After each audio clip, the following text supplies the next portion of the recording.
जय हिंद दोस्तों, welcome to our channel the Indian soul. और मेरा नाम है शुभो। और आज हम लोग डिस्कस करेंगे रिसेंटली नाटो के जो चीफ है उन्होंने इंडिया को एक तरीके से थ्रेट किया है, यानी धमकी दिया है। किस लिए? इंडिया रशिया से ऑयल परचेस कर रहा है, उसी ऑयल को रिफ़ाइन करके फिर यूरोप के मार्केट में इंडिया बेच रहा है। तो उन्होंने बोला कि अगर इंडिया ऐसा ही रशिया से सस्ता ऑयल ख़रीदता रहा और यूरोप के मार्केट में रिफ़ाइन करके बेचता रहा तो इंडिया के ऊपर वो लोग सैंक्शन लगाएंगे, और बहुत ही बड़ा सैंक्शन लगाएंगे। यानी इंडिया को एक तरीके से रशिया से ऑयल ख़रीदने के लिए वो लोग नाटो के चीफ मना कर रहा है। तो ये इसी टॉपिक के ऊपर, इसी न्यूज़ के ऊपर आज हम लोग बात करने वाले हैं। तो सबसे पहले ये जो न्यूज़ हुआ है इसका बैकग्राउंड को थोड़ा समझ लेते हैं। नाटो का जो सिक्योरिटी जनरल है उनका नाम है मार्क र्यूट।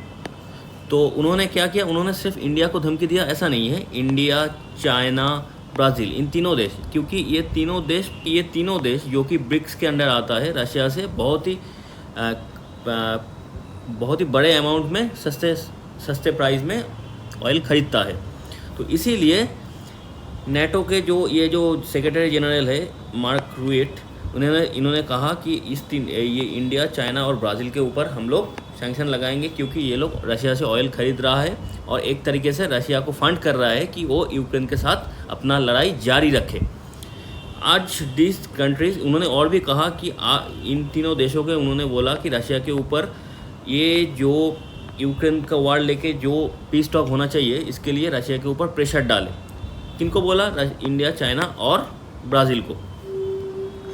तो उन्होंने और बोला कि अगर ये चीज़ फेल होता है, अगर इंडिया, चाइना और ब्राज़ील उनके बात नहीं मानते, यानी एक तरीके से एक्चुअली ये जो मार्क र्यूट है ये अमेरिका के जो प्रेसिडेंट है डोनाल्ड ट्रंप, उनके बहुत ही करीब है। इसीलिए वो जो बोल रहा है ये एक्चुअली पीछे से यूएसए का प्रेसिडेंट बोल रहा है। तो इसीलिए उन्होंने उनकी सारे बातें एक्चुअली भीतर अंदर से यूएस का जो प्रेसिडेंट चाह रहा है कि वो बोले, वही चीज़ वो बोल रहा है। उन्होंने और भी बोला कि अगर ये चीज़ फेल होता है, अगर इंडिया, चाइना और ब्राज़ील ऐसे और रशिया से ऑयल ख़रीदना बंद नहीं करता है, तो उन्होंने बोला कि failure to act could hit them very hard. यानी उनके बात अगर ना माना जाए तो इंडिया, चाइना और ब्राज़ील को और भी ख़तरनाक तरीके से हिट करेंगे वो लोग, यानी सैंक्शन लगाएंगे। हिट मतलब यहाँ पे मिलिट्री वार के बारे में नहीं बोल रहा है वो बोल रहा है कि सैंक्शन लगाएंगे। तो अब इंडिया का रिस्पांस क्या है? इंडिया का जो एक्सटर्नल अफेयर्स मिनिस्ट्री है, उनका जो स्पोक्स पर्सन है रणधीर जायसवाल, यानी ये इंसान, इन्होंने बोला कि देखिए, securing energy need of our people is an overriding priority. इन्होंने ये बोला कि हमारे देश जो है वो 150 करोड़ का देश है, तो इतने सारे लोगों का जो एनर्जी नीड्स है, उसी एनर्जी नीड को भरने के लिए हम लोगों को सस्ते प्राइस में ऑयल चाहिए। तो ये सस्ते प्राइस में ऑयल जो रशिया हमें दे रहा है, ये हमारे लिए बहुत ही एसेंशियल है। तो उन्होंने बोला कि नेशनल इंटरेस्ट को देखते हुए हम रशिया से ऑयल ख़रीदते हैं, और ये मार्केट ड्रिवन भी है। यानी रशिया से हमें खर्चा कम होता है ऑयल ख़रीदने में। अगर बाहर से ख़रीदने जाओ तो ज़्यादा खर्चा होगा, लेकिन कोई भी देश चाहेगा कि उसका कम खर्चे में ज़्यादा सामान वो खरीद पाए।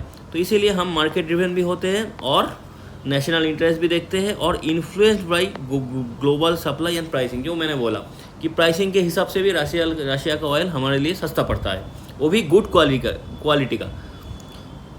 तो अब इंडिया ने बोला कि ये जो डबल स्टैंडर्ड है वेस्ट का ट्रेड को लेके और सैंक्शन को लेके, ये बंद होना चाहिए। क्योंकि देखिए, रशिया से ऑयल इंडिया सिर्फ खरीदता है ऐसा नहीं है।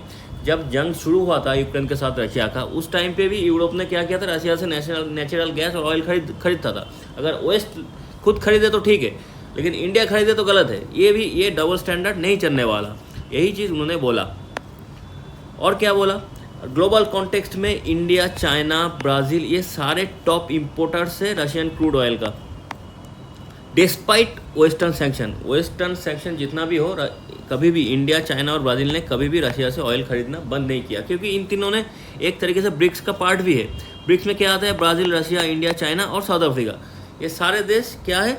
ब्रिक्स का मेंबर भी है, जो कि वेस्टर्न जो डोमिनेशन है ग्लोबल ट्रेड में, ग्लोबल ट्रेडिंग में जो वेस्टर्न डोमिनेशन है इसको चैलेंज करता है, और चैलेंज करना भी चाहिए, क्योंकि आज के टाइम में कोई सिंगल पोलर वर्ल्ड नहीं है, एक सुपर पावर नहीं है, मल्टीपोलर वर्ल्ड है। तो इसी के चलते हुए हम लोग क्या करते हैं, जो वेस्टर्न डोमिनेशन है उसको चैलेंज करते हैं। अब यूएसए का जो प्रेशर है, जो मैंने बोला, ये जो मार्क रूट जो है, जो अभी नेटो का जो जनरल सेक्रेटरी है, जो सेक्रेटरी जनरल है नेटो का, मार्क रूट, ये एक्चुअली डोनाल्ड ट्रंप के बहुत ही करीब है। तो एक तरीके से ये जो वार्निंग आ रहा है, ये अगर हम पीछे से देखें तो यूएस से आ रहा है, एक्चुअली यूएस प्रेशर है। तो उन्होंने क्या किया, यूएस क्या बोल रहा है, यूएस बोल रहा है, तो अगर ये रशिया का जो वार चल रहा है ये वार 50 दिन के अंदर पीस डील में कन्वर्ट ना हुए तो वेरी सीवियर टेरिफ बिठाएंगे रशिया के ऊपर यूएसए ने। और उन्होंने क्या बोला, 10% एडिशनल टेरिफ बिठाएंगे on BRICS export to the US. जो भी ब्रिक्स कंट्रीज़ है वो यूएस के अंदर जो भी सामान एक्सपोर्ट करता है उसी एक्सपोर्ट के ऊपर 10% एडिशनल टेरिफ बिठाएंगे। और क्या बोला, promise reciprocal tariff on continuing aligning with anti American policies. जो भी देश एंटी अमेरिकन पॉलिसी, यानी अमेरिका बोल रहा है कि रशिया से ऑयल ना खरीदो, अगर खरीदते हो तो उसके ऊपर भी रेसिप्रोकल टेरिफ बिठाएंगे अमेरिका। ये सारे चीज़ यूएसए से प्रेशर आ रहा है अभी। तो अब की टेकअवेज क्या है इन सारे इंसिडेंट का, इंडिया क्या सोच रहा है, यूएसए का जो प्रेशर है उसको काउंटर करने के लिए इंडिया क्या कर रहा है, चाइना ब्राज़ील क्या सोच रहा है, ये सारे चीज़ को अगर एक साथ जोड़ ले तो India assert strategic autonomy on and prioritise energy security. India का जो प्रायोरिटी है वो क्या है, देश के जो लोग हैं उनके लिए एनर्जी को सिक्योर करना, वो भी स्ट्रेटेजिक ऑटोनॉमी। भारत के खुद के स्ट्रेटेजी के लिए ऑटोनोमस एक सॉवरेन कंट्री है देश हमारे भारत, और भारत अपना डिसीजन खुद ले सकता है।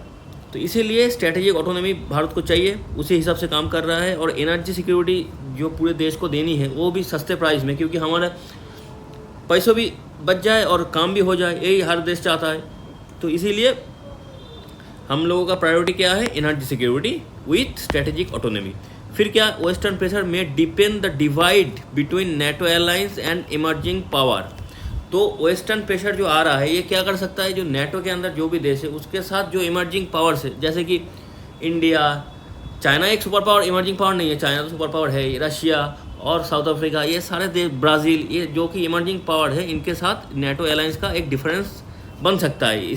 अगर ये कन्फ्यूजन, ये प्रेशर चलता गया तो नेटो के अंदर जो देश है उसके साथ India, China, Russia, South Africa, Brazil, इन सारे देशों का एक डिफरेंस बन सकता है। Could escalate alternative alliance and non western trade system. तो और एक अच्छा चीज़ भी हो सकता है जो कि एक ऑल्टरनेटिव अलायंस बने, जो कि ब्रिक्स है वो और भी स्ट्रांग हो और एक नॉन वेस्टर्न ट्रेड सिस्टम बन जाए, क्योंकि ब्रिक्स के अंदर जो कंट्रीज़ है वो खुद के साथ एक मिलकर बिजनेस करे और ग्लोबल ट्रेड जो है उसको कंट्रोल करने की कोशिश करे, और बाहर की जो देश है उसमें अपना सामान एक्सपोर्ट करे। तो ऐसा एक अलायंस बनने का भी संभावना है। तो आज के लिए ये जो टॉपिक है इतना ही। इस टॉपिक के ऊपर अगर कोई भी अपडेशन आते हैं तो उसके ऊपर हम वीडियो बनाएंगे फिर से। तो आज का वीडियो इतना ही। जितना हो सके इस वीडियो को आप लोग लाइक कीजिए, शेयर कीजिए, और अगर हम लोगों की चैनल और हम लोगों की कोशिश, हम लोगों की कंटेंट वीडियोस ये अगर आप लोगों को अच्छे लगे तो इस चैनल को सब्सक्राइब कर दीजिएगा, और जितना हो सके इस वीडियो को शेयर, लाइक कर दीजिएगा और बेल बटन को प्रेस कर दीजिएगा। आज के लिए इतना ही। थैंक यू, गुड नाइट, जय हिंद।